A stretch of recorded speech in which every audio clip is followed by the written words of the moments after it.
Bismillahirrahmanirrahim. E filloj me emrin e Allahut, të gjithë mëshirshmit, mëshirëplotit, e përshëndesim e i qojmë gjithmonë selam dhe përshëndetje më të mirit njerëzimit Muhamedit alayhis salam. Ju përshëndes gjithë ju vëllezër dhe motra, ju kujtoj se gjatë gjithë kohës të Ramazanit kryesisht i kemi bërë dy veprime jashtëzakonisht të rëndësishme që në një farë forme e kompletojnë atë projektin e Ramazanit. Agjerimi dhe Kurani janë një projekt që nuk pranojnë ndarje. Prandaj edhe nëse i referohemi historisë islame, historisë së fesë tonë, e dim që në muajin Ramazan ka filluar zbritja e Kuranit. Pra, Kurani, fisnik dhe agjerimi për ta realizuar, si më thon, synimin e tyre dhe për ta çuar në vend projektin e tyre, Zoti i Madhreshëm i ka kurdis të dyja të bashkë dhe paralel njëjtën kohë. Prandaj edhe agjerimi vjen në muajin Ramazan, po muaji Ramazan specifikisht na kujton çështjen e agjerimit. Edhe në vargjet ose në ajetet kuranore në cilat flitet për agjerimin, ndër të tjera shpjegohet dhe tregohet që muaji Ramazan është muaji në cilin ka ardhur Kurani fisnik. Çka po du me thonë me këtë hyrje? Po du me thonë që në historinë e shoqënive njerëzore janë dy probleme që ju kanë shfaqur shoqënive për herë. Madje mund të themi gjatë gjithë kohës, gjithë historinë njerëzore. Problemi i parë është që shoqënitë shpeshherë janë ballafaquar me problemet të vullnetit, ose mund të themi problemet të natyrës së ndërgjegjes. Kur njerëzve ju cënohet brendësia e tyre, kur kanë plagështi ose kur kanë devijim në pjesën e ndërgjegjes, në pjesën e vlerave të brendshme të tyre. Specifikisht edhe vullneti tyre për ti realizuar projektet e tyre në jetë. Që kjo është problemi i parë që ju ka shfaqur për herë, domethënë shoqënive njerëzore. Anën tjetër është problemi i humbja e drejtimit, domethënë prishja e asoj rrugës, asoj që ne i themi Siratal Mustaqim, rruga e drejtë. Jo në kuptimin e rrugës siç e kuptojmë ne, në kuptimin e orientimit dhe në kuptimin e rujtjes së vlerave njerëzore të cilat Zoti i Madhreshëm ja ka dhënë njeriu në këtë botë. Dhe po ta shiqoni atë kapitullin që ne lexojmë gjatë gjithë kohës në Ramazan, në taravitet tona, është kapitulli El-Fatiha. Në kapitullin El-Fatiha, Zoti i Madhreshëm e përmbyll këtë kapitull me një lutje që ne ja drejtojmë Zotit. O Zot, udhëzona në rrugën e vërtetë, në rrugën e drejtë, në rrugën atyre që ti i ke bekuar, dhe na ndihmo që mos të bim në dy gabime, në të cilat ranë popujt para nesh. Ata të cilët ti ke shpreh hidhrimin ose e merituan hidhrimin tënd, pse a thu? Sepse ata e dinin të vërtetën, por u mungonte vullneti për ta ndjekë të vërtetën. Ato që shpesh ndëgjojmë në mjetet e informimit, nuk ka vullnet me luftu korrupsionin, shpeshherë keni ndëgjuar nëpër lajme.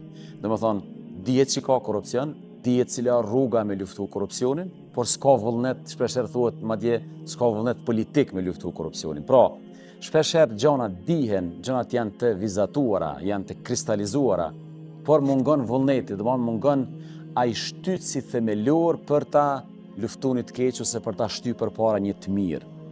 Që kjo është këta njerëz ose këto shoqëni të cilat s'kan pas vullnet me shty gjërat e mira dhe me luftu të këqijat, e kanë merituar hidhrimin e Zotit të Madhreshëm. Dhe anën tjetër, mos na bëj për atyre që kanë humb rrugën, të cilët nuk e kishin problemin të sinqeriteti, të motivi, të vullneti, kishin vullnet, ishin edhe të disiplinuar, por për fat keq nuk arritën dot ta gjejnë rrugën e vërtetë, rrugën e Zotit të Madhreshëm.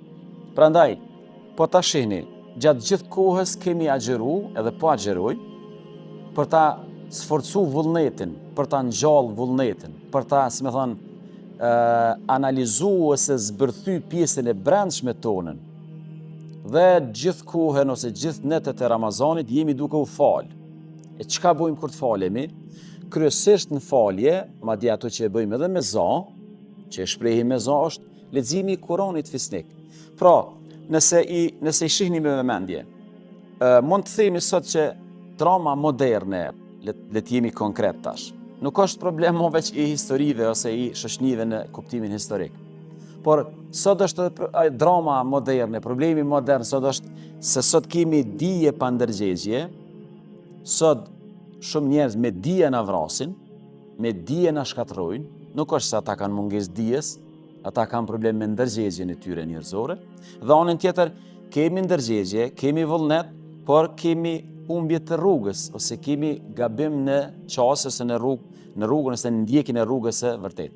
Prandaj, Allahu i Madhreshëm e ka parapar Ramazanin si një muaj i cili vazhdimisht ka me i rishqyrtu këto dy çështje dhe vazhdimisht ka me i ripërtri veçanërisht miletit ose ummetit islam që ata për çdo Ramazan ta rishqyrtojnë rrugën e tyre, ta rishqyrtojnë drejtimin e tyre ka Zoti, të krijojnë konceptet e shnosha, pikpamjet e tyre, domethënë thjesht ajo që ndërlidhet me botën e ideve, dhe ato të rishqyrtohen nëpërmjet Kuranit fisnik, që ne e dimi të gjithë se është liber udhëzimi, është liber hidajeti.